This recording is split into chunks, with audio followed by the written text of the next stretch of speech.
Vamos a leer la palabra del Señor, amados hermanos, en Mateo, capítulo 23, versículos del 34 al 40. Dice la Biblia de la siguiente manera: entonces los fariseos, oyendo que había hecho callar a los saduceos, se juntaron a una.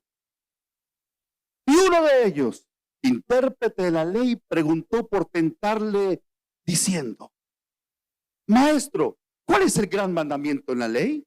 Jesús le dijo: amarás al Señor tu Dios con todo tu corazón y con toda tu alma y con toda tu mente. Este es el primero y grande mandamiento. Y el segundo es semejante: amarás a tu prójimo como a ti mismo. De estos dos mandamientos depende toda la ley y los profetas. Amén. Pueden tomar sus asientos, amados hermanos. Gloria a Dios. La palabra amor es muy importante para toda sociedad. Es muy importante para los pequeños, para los adolescentes, para los jóvenes, para los novios, las novias, los matrimonios, para las familias, los abuelitos. Para todo lugar es importante la palabra amor. La palabra amor, sin embargo, en esta época ha sido conceptualizada, es decir, el significado lo hemos querido cambiar. Y pensamos que el amor se hace cuando las personas tienen sexo o relaciones sexuales. Dicen que están haciendo el amor. También el amor, mis amados hermanos, se ha puesto de una forma tan egoísta que ese no es el amor de Dios. Amados hermanos, es tan importante entonces la palabra amor. Sin embargo, hoy vamos a hablar del amor a Dios, de que el amor a Dios debe ser primero, de que Dios siempre pide lo primero de parte de nosotros. Nuestra oración debería ser: Dios mío, te amo tanto que te pongo en primer lugar en mi vida. Eres el primer lugar en mis decisiones. Dios mío, tú eres el centro de mi vida. Pero ¿qué significa el amor de Dios? En primer lugar, el amor a Dios es la respuesta a las preguntas del ser humano. Un hombre le preguntó, dice la escritura, entonces los fariseos, oyendo que había hecho callar a los saduceos, se juntaron a una. Y uno de ellos, intérprete de la ley, preguntó por tentarle, diciendo: Maestro, ¿cuál es el gran mandamiento en la ley? Una pregunta, dice la escritura, aleluya, hecha por un fariseo. En aquel entonces usted sabrá que había diferentes sectas judías: la secta de los fariseos, la secta de los saduceos, la secta de los esenios, la secta de los celotes, e inclusive un grupo también que se llamaba los herodianos. La secta de los fariseos era una secta muy importante para el judaísmo. De hecho, eran los que tenían más popularidad en el pueblo. Los saduceos tenían cierta popularidad, pero su influencia era precisamente y principalmente en el templo. Ellos eran miembros del Sanedrín, pero principalmente constituido por saduceos. En tercer lugar tenemos la secta de los esenios. Algunos dicen, historiadores, que fue establecida 2 siglos antes de nuestro Señor Jesucristo. Le llamaban los hijos de luz. Ellos transcribían la palabra. Fueron aquellos, mis hermanos, que guardaron, por cierto, los famosos rollos del Mar Muerto a inicios del siglo XX, las cuevas del Qumran. Y después vienen los celotes. Eran conocidos como los revolucionarios del pueblo judío. Eran aquellos que no estaban a favor del Imperio Romano. Eran aquellos que esperaban un Mesías que viniera a derrocar al Imperio Romano. Ellos esperaban un Mesías que viniera con armas y se levantara como un general, un militar humano, y levantara a todo el pueblo en contra del terrible Imperio Romano de aquella época. Los celotes, mis hermanos, se les llamaba también cananistas. Al menos uno de los 12 apóstoles del Cordero era un celote antes de conocer a Cristo. Simón, dice la Biblia, había sido celote. Fueron también quienes provocaron la rebelión que culminó en la destrucción de Jerusalén, años 70 después de Cristo aproximadamente, aleluya. Pero aquí dice la escritura, entonces los fariseos, como que estaban observando la escena, y dice la escritura, oyendo que había hecho callar a los saduceos, se juntaron a una.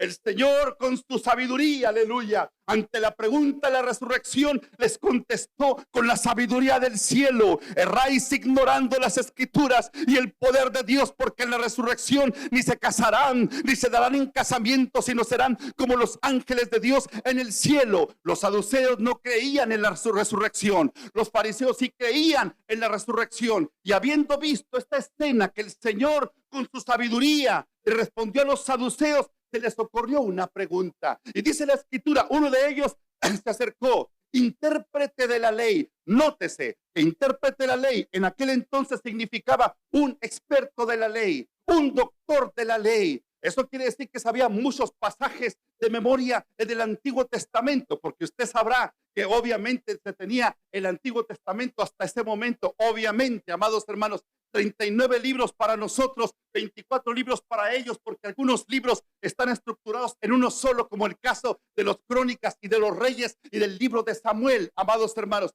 estos hombres conocían la escritura, conocían la Torá, que son los primeros 5 libros del Antiguo Testamento: Génesis, Éxodo, Levíticos, Números y Deuteronomio. A más de esto, amados hermanos, los judíos de aquella época habían desarrollado algo que le llamaban el Talmud. El Talmud eran aquellas tradiciones de los judíos. Algunos inclusive cometieron el gravísimo error de poner las tradiciones por igual a la palabra del Señor y a veces por encima de la bendita palabra del Señor. Estos hombres conocían el Talmud, conocían el Torá, conocían los profetas, conocían los escritos santos llamados agiógrafos. También estos hombres conocían también los 613 mandamientos de la ley de Moisés. Amados hermanos, usted que no era cualquier persona que se estaba acercando a Jesús de Nazaret y se acercó con una pregunta, como aquel que no supiera eso, ¿verdad? Porque algunas preguntas eran para tentar al maestro, y le preguntó acerca del amor precisamente. Aleluya. Y le dijo: maestro, ¿cuál es el gran mandamiento en la ley? Como para resumir, Señor, ¿cuál es el primer y gran mandamiento? Aleluya. Pero dice la escritura que Jesús le respondió: amarás al Señor tu Dios con toda tu corazón, con toda tu alma y con toda tu mente. Aleluya. Estos hombres pensaban que se lo sabían de todas, como luego decimos, amados hermanos. Los fariseos, ellos pensaban que sabían la interpretación correcta de la ley de Moisés. En esta época los seres humanos tienen preguntas acerca de Dios.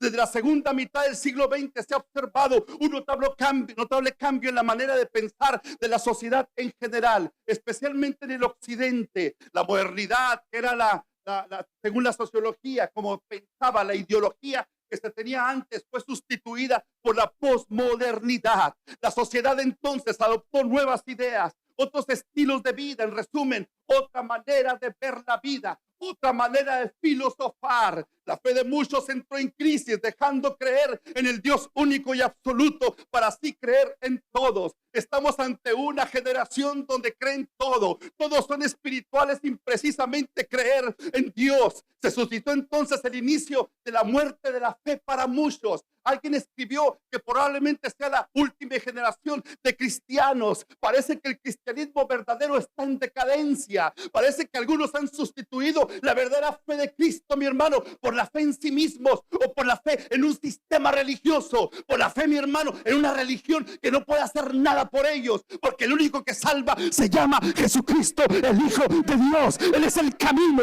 Él es la verdad, Él es la vida. Nadie viene al Padre si no es a través de Jesucristo, el Señor. Él murió por nuestros pecados, es el justo que murió por los injustos. Solo Cristo salva, porque no hay otro nombre debajo del cielo dado a los hombres en que podamos ser salvos. Solamente el nombre todopoderoso de Jesucristo, el Rey de la gloria. Alabado su nombre.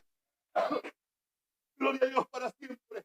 Aleluya. La sociedad realmente ama al mundo y así mismo es amada por el mundo. Existe entonces un rechazo al mandato de Cristo. Aunque fueron pocas personas, amados hermanos, sin embargo, si notamos que algunas personas nos rechazaron la invitación, nos rechazaron acerca la invitación para la campaña, ¿verdad? Que lo estamos haciendo en el nombre de Cristo. Oh, no, yo no necesito eso. Ya estábamos preparados, porque Jesús dijo que aquel que lo rechaza a Él, que no nos rechazan a nosotros, sino rechazan a Cristo. Y el que rechaza a Cristo, rechaza al Padre Celestial. Jesucristo ya lo había dicho, amados hermanos, porque estamos en medio de una sociedad que está rechazando a Dios. Y también, desafortunadamente, estamos en medio de una generación de cristianos que están rechazando el amor a Dios. Por eso Santiago escribió, y también Primera de Juan, mi hermano, en el año 85 al 95 después de Cristo: no améis al mundo ni las cosas que están en el mundo. Si alguno ama al mundo, el amor del Padre no está en él. Algunos han decidido, en lugar de amar a Dios, amar al mundo, amar el sistema de cosas. Amados hermanos que están aquí en el mundo, se cambiaron los valores absolutos por lo relativo. La objetividad fue sustituida por la subjetividad. La razón que postulaba el modernismo fue cambiada por el sentimentalismo. Ahora cuenta lo que yo sienta. Ahora cuenta si lo sentimos bien, lo hacemos aunque sea un pecado terrible. Hemos sustituido la ética por la estética. Hemos sustituido, amados hermanos, lo fuerte por lo ligero, el esfuerzo por el placer, la seriedad por el humor, lo fundamental por lo superficial, la intolerancia por la tolerancia, la formalidad por la informalidad, lo necesario por el accesorio. Y eso ha penetrado en el cuerpo de Cristo. Y ante esta pregunta de este intérprete de la ley: Señor, ¿cuál es el gran mandamiento? Aleluya.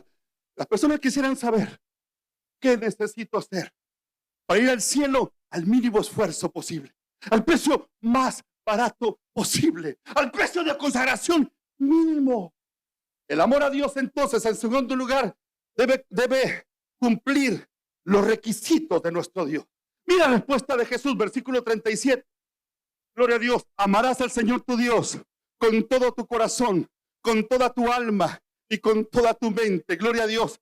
Las personas tenemos la tendencia a decir: Dios te ama. Y porque realmente Dios ama a las personas, dicen amén. Mas Dios muestra su amor para con nosotros en que, siendo un pecadores, Cristo murió por nosotros. Aleluya. Porque de tal manera amó Dios al mundo, que ha dado a su Hijo unigénito, para que todo aquel que en él cree no se pierda, mas tenga vida eterna. El que no ha conocido, el que no ama, no ha conocido a Dios, porque Dios es amor. Aleluya. Dios es amor. Dios ama a las personas. Gloria a Dios para siempre. Pero aquí en esta escritura, Jesús no nos está hablando del amor de Dios hacia nosotros, sino el amor de nosotros hacia Dios. Y dice: amarás al Señor tu Dios. Dice: es tu acción, es una parte de nosotros. Aleluya. Amado hermano, siendo el corazón entonces el centro de la vida misma, por eso el Señor le dijo: amarás al Señor tu Dios con todo tu corazón. ¿Qué significa hablarle con todo nuestro corazón, mi hermano? Con el centro de nuestra vida misma, con nuestras entrañas. El proverbista escribió Proverbios 4:23: sobre toda cosa guardada, guarda tu corazón, porque de él mana la vida. Proverbios 4:21: no se aparten de tus ojos, guárdalas en medio de tu corazón. El salmista escribió Salmo 119:11: en mi corazón he guardado tus dichos para no pecar contra ti. Es el corazón el centro de nuestras emociones. Hay personas, mi hermano, que rinden sus emociones al soccer, rinden sus emociones al trabajo, rinden sus emociones a las telenovelas, lloran con las telenovelas, lloran con las películas, lloran con lo que está pasando afuera. Pero cuando se trata de Dios, no rinden sus emociones. Dios nos dio emociones,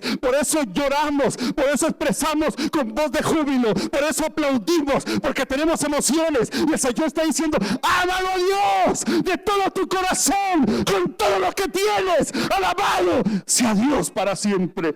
Aleluya. Gloria a Dios.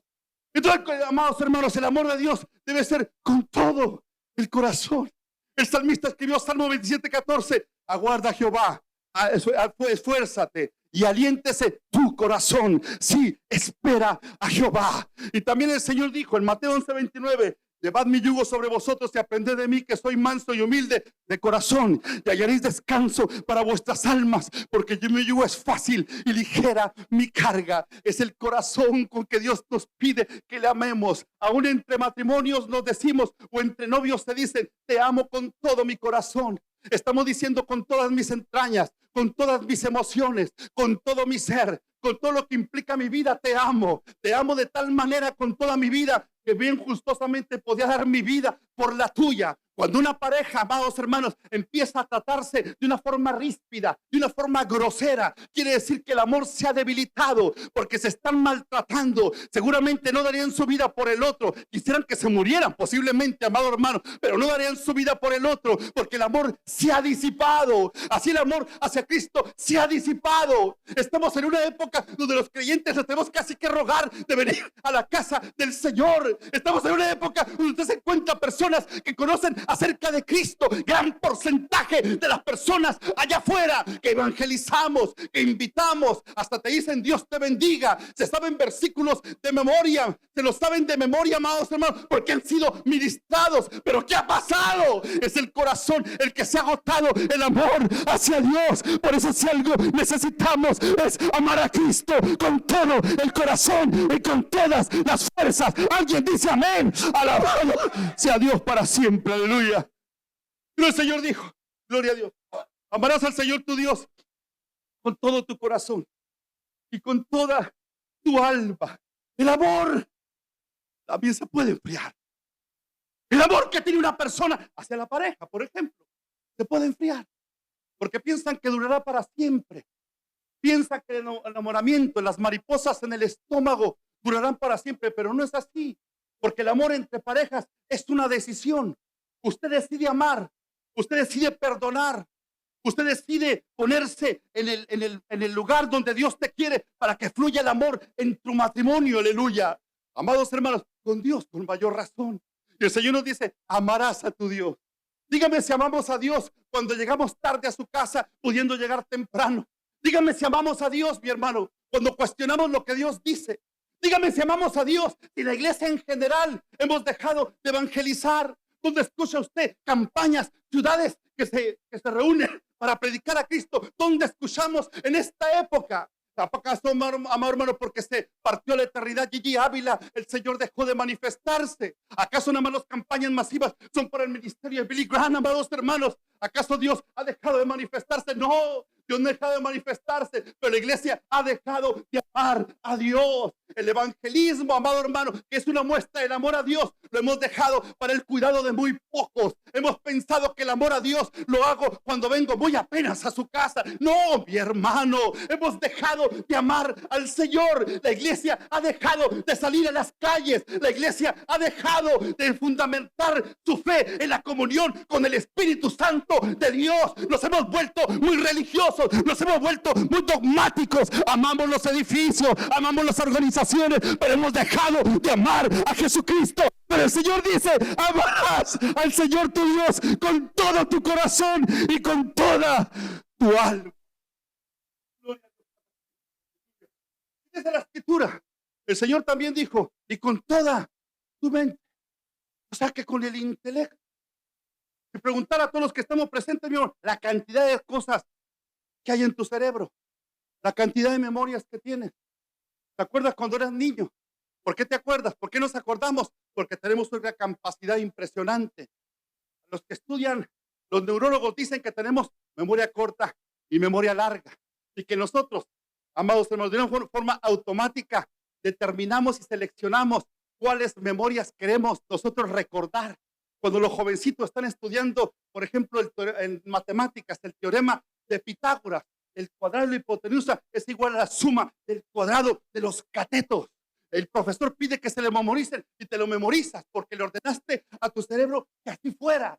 Cuando estás estudiando alguna otra fórmula, por ejemplo, la segunda ley de Newton, fuerza es igual a masa por aceleración. Amados hermanos, cuando estudias algunas reglas gramaticales, te memorizas que aguda, esdrújula y que graves y todo eso, mi hermano, porque tu profesor te lo pide, la escuela te lo pide. Cuando estás en los trabajos, tienes que memorizar cosas, mi hermano, que el password, que la clave para la computadora, que la clave para tu celular, que la clave para tu correo electrónico. Tienes que memorizar cosas. ¿Dónde dejaste las llaves? ¿Dónde colocas las llaves? Todo lo que tienes qué hacer, mi hermano. Memorizas recetas de la cocina. Ya sabes cómo preparar ese tremendo menudo, esos tremendos tacos mexicanos, esta horchata mexicana, mi hermano, o esas impresionantes, amados hermanos, gelatinas de parte de nuestra hermana. Te memorizas cómo hacerlo, porque Dios nos ha dado capacidad. Tenemos aquí una capacidad, pero la mayoría no le hemos rendido a nuestro Señor Jesucristo. Estamos en una época donde la iglesia ha dejado de amar a Dios con toda su mente. Son pocos los que estudian la palabra de Dios. Se automaldicen y dicen: no, eso no es para mí. ¿Cómo es posible que digas que no es para ti? Amar a Dios con toda tu mente. Entrega tu mente al Señor. Ámalo, alabado sea su nombre para siempre. Aleluya. Bendito sea el Señor. Gloria a Dios. Algunos piensan que el cristianismo no tiene nada de razonamiento. Equivocado. Si algo es razonable, es la palabra de Dios. Si algo es razonable, es nuestra fe. Nuestra fe no es una fe ciega. Nuestra fe no es una fe sin fundamentos. Algunos piensan que los pentecostales no tenemos fundamento. Nos basamos nada más en las emociones. No puedo hablar por todos, por supuesto, mi hermano, pero sí creo con todo mi corazón que tenemos el más firme fundamento. El fundamento no está en el pastor, el fundamento está en Cristo y en su gloriosa y santa palabra. Sécase la hierba, marchítase la flor, mas la palabra del Dios nuestro permanece para siempre. Aleluya. En mi corazón he guardado tus dichos para no pecar contra ti. El fundamento es la palabra. Gloria a Cristo para siempre. Gloria a Dios. Del siglo XVIII y mucho antes y mucho después también, amados hermanos, los que estudian las escrituras han determinado, mi hermano, que la razón y el razonamiento es importante para entender las escrituras. Porque es importante, mis hermanos, porque tenemos que usar toda nuestra mente para concentrarnos en la escritura. ¿Cómo sabemos cuántas sectas judías hubo? Porque tenemos que razonarlo, tenemos que pensar. ¿Cómo sabemos el contexto histórico de nuestro Señor Jesucristo? ¿Cómo sabemos que estaba el Imperio Romano? ¿Cómo sabemos que Nerón estaba del 54 al 68 después de Cristo? ¿Cómo lo supimos? Porque lo tenemos que razonar, porque tenemos que indagar, porque tenemos que investigar, amados hermanos. Juan Wesley, en el siglo XVIII, aunque no lo escribió, sin embargo, ha estado implícito en su teología, en sus más de 200 libros que escribió. Un hombre que buscaba a Dios, mi hermano, impresionante. Un hombre que era un pastor y un evangelista. Era tan usado por Dios para predicar la palabra que ganó multitudes. Formó finalmente muchas agrupaciones.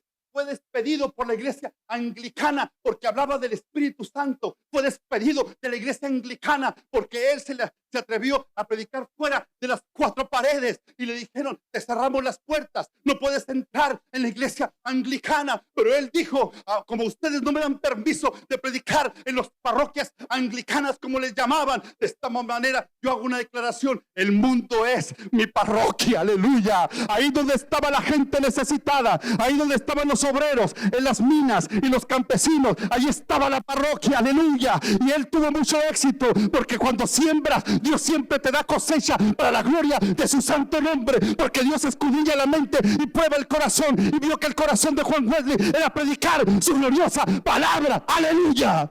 Pues este hombre, mis amados hermanos, era un erudito en la escritura. Predicaba con unción, con poder, mi hermano. Era un erudito en la escritura. En su época leyó más de 1000 libros, hermano. Qué impresionante. Escribió como 200 libros.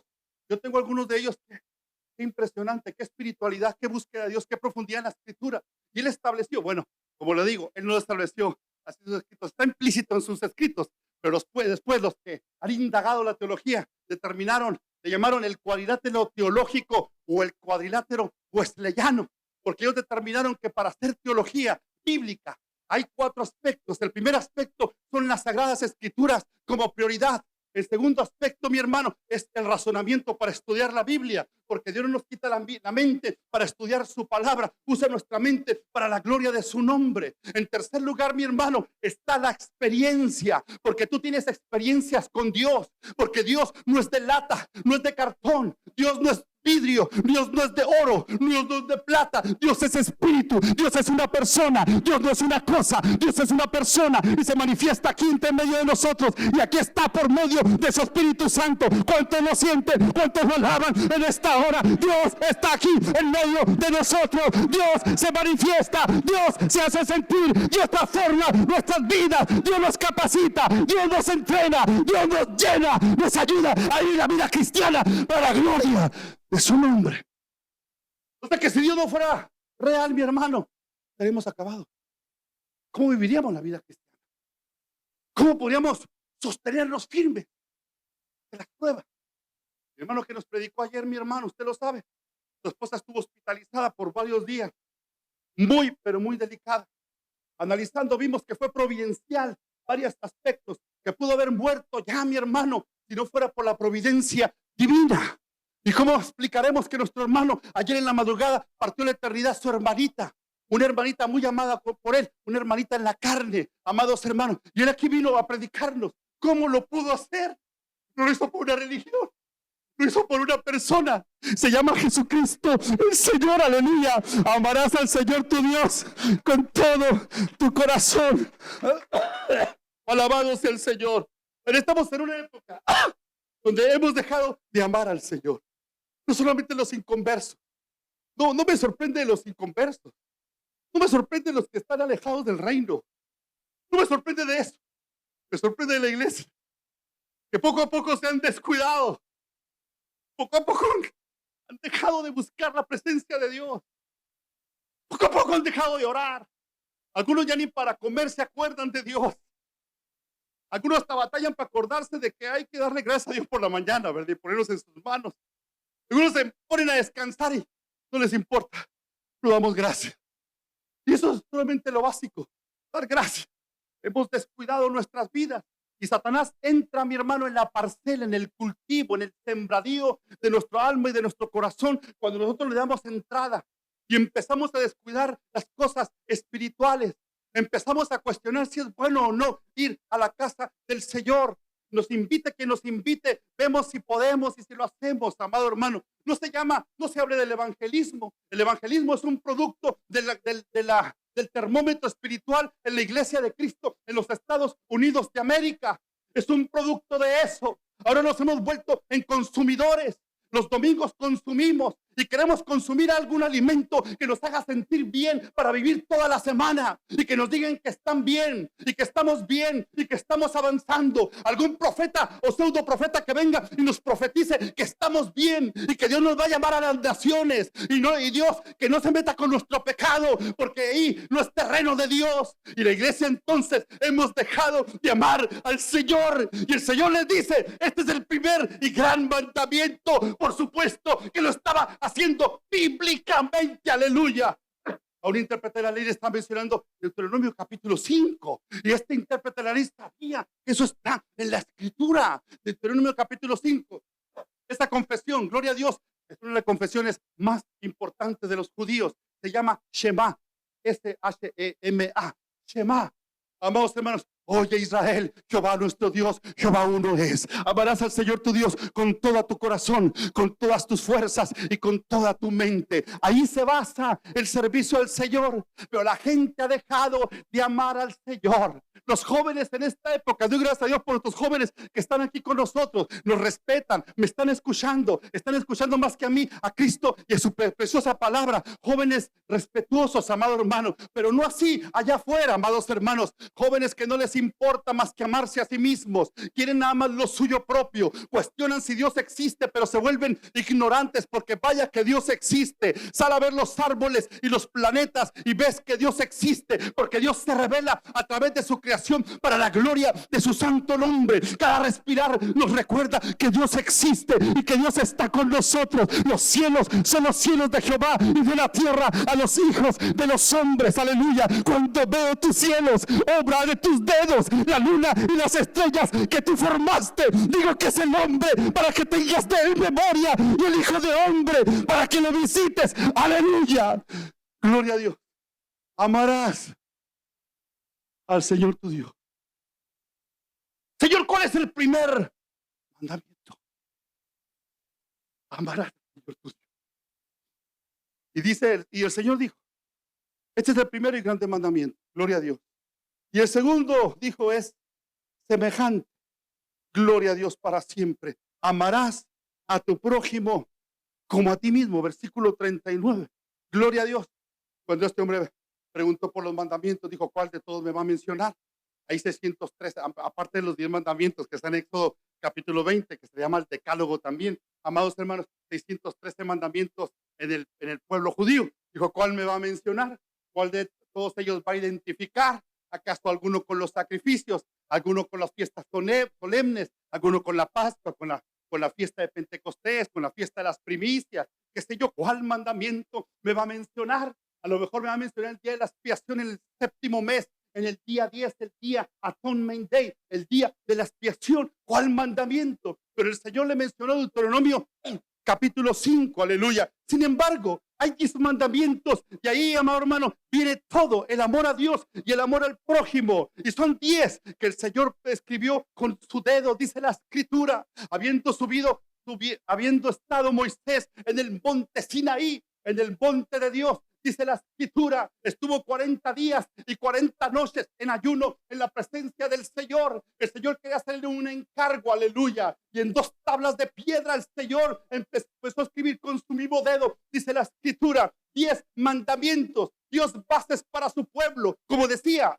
se le llama el decálogo. Y el primero, no tendrás dioses ajenos delante de mí. Se hablaba de que Él es el único Dios verdadero. No tenemos que levantar otra deidad. No tenemos que alabar a otra deidad. Sea hombre, sea animal, sea cosa. Solamente Dios es digno de gloria y de honra y de la alabanza. Alguien dice amén a ello. Bendito sea Dios. Aleluya. Y el segundo dice, no te harás imágenes, es decir, no tendremos idolatría. Estamos en una época donde hay mucha idolatría. Hay mujeres que idolatran a sus maridos y hay esposas que idolatran a sus esposos. Manda el esposo y manda la esposa, pero no manda a Cristo en ese matrimonio, no manda a Cristo en ese hogar. No se preguntan qué dice Dios y su palabra. Cada quien busca su propio bien, porque han puesto un altar, ha sido sustituido Jesucristo en el altar y nos hemos levantado un boicot contra la soberanía de Cristo y contra la realeza de Cristo, tan orgullosos y tan soberbios que nos hemos vuelto, que quitamos a Cristo del altar en nuestros corazones y nos hemos puesto a nosotros, hemos puesto al novio, hemos puesto a la esposa, hemos puesto al esposo, hemos puesto el dinero, hemos puesto nuestra reputación, hemos puesto tantas cosas, pero hemos quitado a Cristo en el altar. Pero dice la Escritura, Dios no puede ser burlado, todo lo que el hombre sembrare, eso también segará.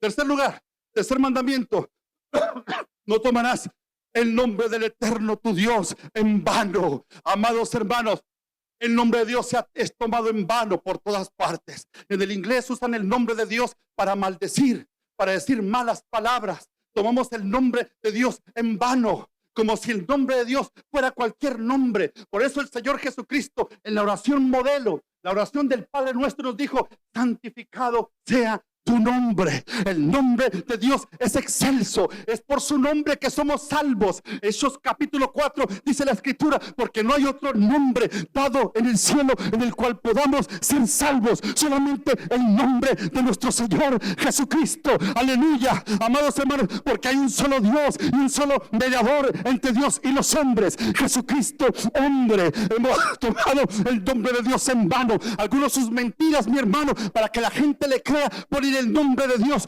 por delante. No es necesario, pues Jesucristo dijo que tú sí sea sí y tú no sea no, porque lo que más de esto de mal procede. Algunos usan el nombre de Dios, lo profanan y nos dicen, no me ha caído un rayo. Algunos se comprometen y dicen, aquí estoy delante de Dios, que voy a hacer esto para Dios, que voy a evangelizar, que te voy a servir. Tantas personas que he tenido el privilegio de bautizar en agua. Algunos lamentablemente, mis amados hermanos, bajaron la guardia en el evangelio. Por más que les rogamos, casi nos arrodillamos para urgirles que ellos permanecieron fieles a Cristo, pero entró Satanás porque le abrieron la puerta. Amados hermanos, han tomado el nombre de Dios en vano. Estamos en una generación donde ya no importa el nombre de Dios, pero dice la Biblia, el Señor está a punto de juzgar a este planeta. Los juicios están a punto de venir, porque hemos tomado el nombre de Dios en vano. Y hasta le decimos al esposo, por Dios que te amaré siempre. Por Dios, estamos delante de Dios que te prometo. Delante de Dios, cásate conmigo y te bajé del cielo y las estrellas. Y en las primeras de cambio hasta la ofende, ¿verdad? Amados hermanos, número 4, acuérdate del día de reposo para santificarlo. Cuesta de ello, mis amados hermanos, en la ausencia de las personas en el día del Señor. Alguien dirá, para el Nuevo Testamento, mi hermano, este no es un mandamiento. Y he aquí, tiene razón, amados hermanos, no es un mandamiento que tengamos que guardar el séptimo día, es decir, el sábado, para guardarlo, no propiamente, pero sí en esencia, amados hermanos. Es decir, debe haber un día de la semana que estés consagrando a Dios, donde tú vayas a la casa de Dios, donde tú le busques, donde tú te arrodilles, donde hagas la obra del Señor. Ahí está en la Escritura y es el cuarto mandamiento, amados hermanos. Hay mucho que hablar sobre esto, pero solamente estoy haciendo una síntesis. El quinto mandamiento: honra a tu padre y a tu madre. El apóstol Pablo le dio una bendición, una promesa para que te vaya bien y seas de larga vida sobre la tierra, amados hermanos. Honrar a nuestros padres tiene que ver con honrarlos también financieramente hablando. Hay quienes siempre piensan en quitarle a los padres en vez de darles, amado hermano. Siempre tienen las manos para que les dé sus padres, pero aquí dice la Escritura: honra a tu padre y a tu madre. Cuando estás pequeño tienes que honrar a papá y a mamá. Es un mandamiento. No lo dijo el pastor, no lo dijeron los padres, lo dijo nuestro Padre Celestial. Honra a tu padre y honra a tu madre. Respétalos, dales el honor que ellos se merecen. Acuérdate de ellos, ellos te aman, ellos te han cuidado. Honrales también con tus bienes conforme Dios te bendice, y Dios te va a bendecir, y Dios te va a fructificar para la gloria de su nombre, y larga vida vas a tener en el nombre de Jesús de Nazaret. Aleluya. El sexto mandamiento: no matarás. Pero el Señor se fue más allá, nuestro Señor Jesucristo, y dijo: cuando alguien aborrece a su hermano, es digno de pecado de muerte, de homicidio, dijo el Señor. O sea que ahorita es quitarle la vida a alguien, mi hermano, que ya no respire, que ya no tenga nada en sus órganos, mi hermano, y que no trabaje su corazón, mi hermano. Pero cuando hablas contra tu hermano, cuando te levantas contra tu hermano delante del cielo, eso se llama homicidio. No matarás. Por eso, mis hermanos, ante la iglesia de Cristo hay tanto homicidio, amados hermanos. Se levantan obreros, se levantan hasta pastores, mi hermano. Seguramente no pueden dormir, mi hermano, en las noches. Sienten una ansiedad constante. ¿Por qué razón, mi hermano? Porque han violado su conciencia. Han hecho homicidio contra su prójimo. Han estado de acuerdo y a favor de las calumnias. Se ha levantado Satanás contra ellos como la serpiente antigua, amados hermanos. Y entonces ellos han sido parte de ellos. Se envolvieron en chismes, se envolvieron en tantas cosas, y el hermano casi fue aniquilado. Si no fuera por la gracia del Señor, el Señor lo sustentó, porque Dios ama a los que le aman y lo hallan, los que de madrugada le buscan. Gloria a Dios para siempre. Si no fuera porque el hermano y la hermana dependieron de Cristo, dependieron de la cruz, por ellos que esté pisoteado, por ellos que esté derrotado, pero por Cristo hay victoria, por Cristo hay esperanza, por Cristo hay vida eterna. Alabado su nombre. No matarás. Hemos dado muerte a nuestros mejores soldados. Hemos querido dar muerte a ministros, eso no es nuevo. A Juan Wesley quisieron destruirlo, y la lista es larga, bíblicamente e históricamente hablando en la iglesia. Pero como no podemos detenerlos, continuamos. Número 7, no cometerás adulterio. Pero Jesús se fue más allá. Cuando miras a una mujer o un hombre para codiciarlo, has adulterado en tu corazón. Amados hermanos, culpabilidad. Se viola la conciencia. Y la persona entonces articula esos pensamientos y le da por ahí, amados hermanos, le da lluvia, le da sol para que se cultiven esos pensamientos. Y cuando la persona adultera, es porque ya había adulterado muchas noches en su casa, imaginándose que estaba en la casa ajena y en la cama ajena. Por eso el Señor dice: no adulterará. En el pueblo de Israel, en el Antiguo Testamento, el Señor también le llamó adulterio a aquellos que dejaban a Dios y se iban tras dioses ajenos. Se ha adulterado en el corazón, amados hermanos. Hay quienes le dan más fidelidad a las personas mortales que a Cristo y a su gloriosa palabra. Hay quienes ponen por encima los reglamentos eclesiásticos que la gloriosa palabra del Dios eterno. Hay quienes ponen las tradiciones de la iglesia por encima de la gloriosa palabra de Dios. No, mi hermano, pero eso no puede ser posible. Esa es violación de los principios divinos. Y dice la Escritura: no cometerás adulterio. Número 8, no hurtarás, no robarás. Hemos robado Alguien dirá, yo nunca he robado nada. La verdad es que todos hemos robado algo. En primer lugar, le han robado a Dios la honra y la gloria que solamente a Él le pertenece. Cuando un cristiano quiere que hablen de Él, que le den un certificado, que mencionen lo que ha hecho en la obra de Dios, le quiere robar la gloria al Señor, amados hermanos. Por eso el Señor dijo, amados hermanos, no a nosotros, oh Jehová, no a nosotros, sino a tu nombre, la gloria por tu misericordia y por tu verdad. Amados hermanos, aquellos que, porque nos perdemos en ocasiones, porque somos débiles mortales y infringimos también la palabra del Señor y decimos, nadie me mencionó, nadie me tuvo en cuenta, estoy sufriendo, me han abandonado, nadie, amados hermanos, todos quizás parece que te han abandonado, pero hay alguien que nunca te ha abandonado y está aquí con nosotros, se llama Jesucristo, el Hijo de Dios. Él está con nosotros, bendito su nombre para siempre. No robarás, te roban los diezmos, te roban las ofrendas, te roban la devoción a Dios, te roban el tiempo que le corresponde a Dios.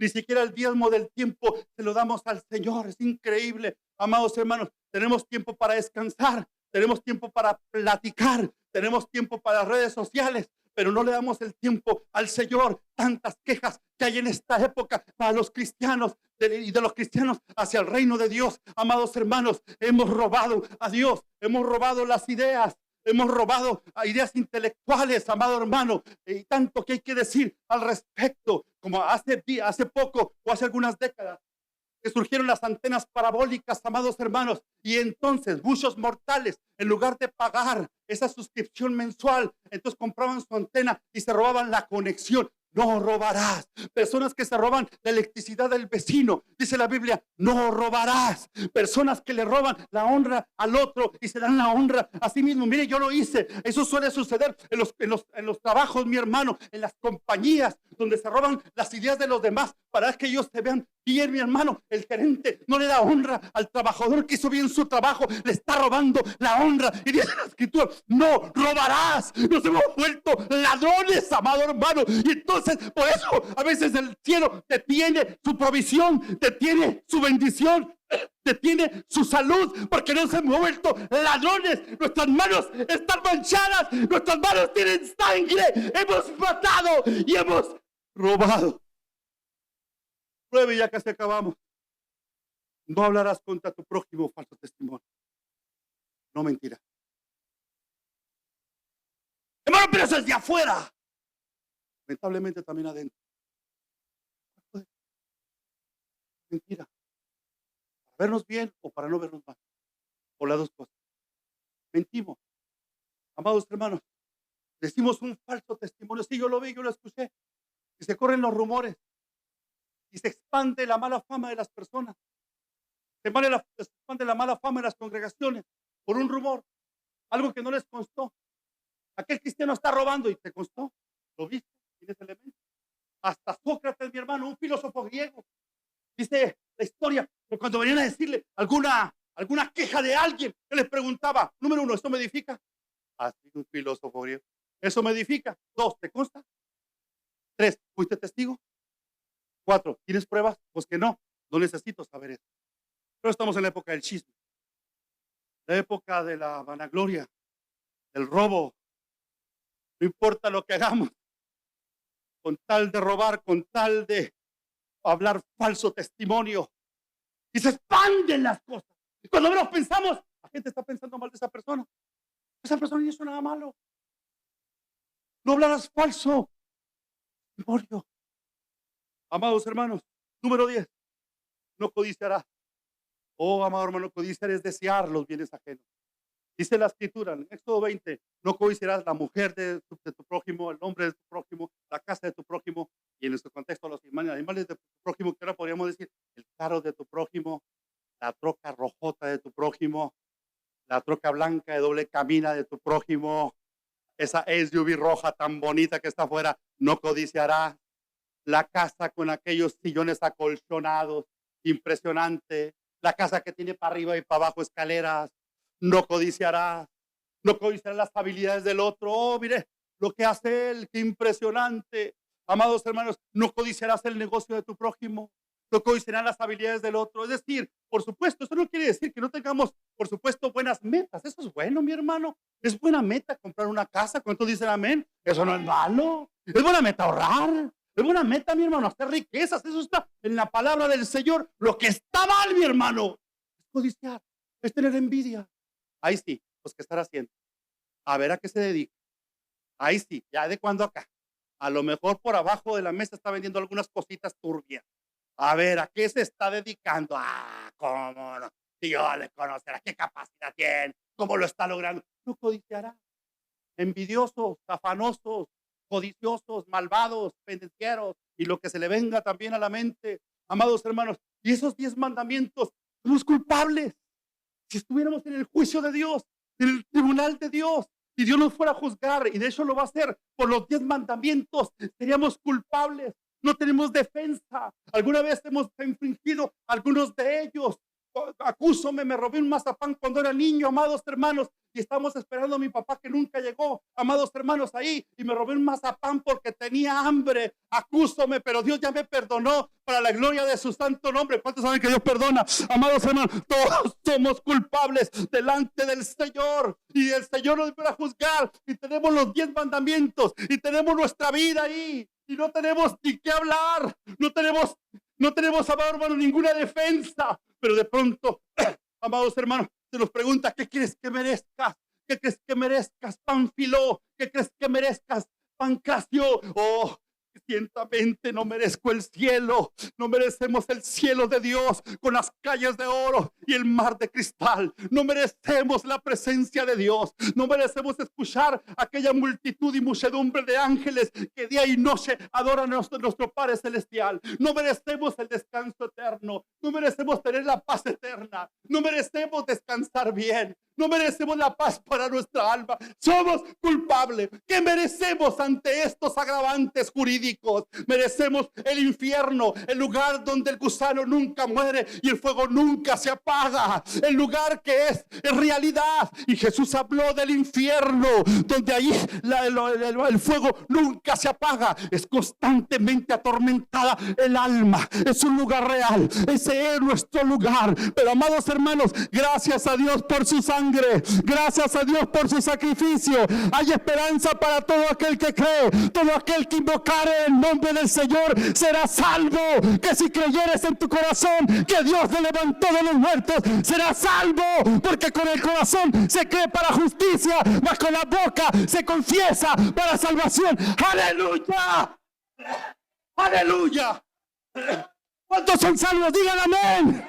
Puestos de pie, amados hermanos. Alabado sea Dios para siempre.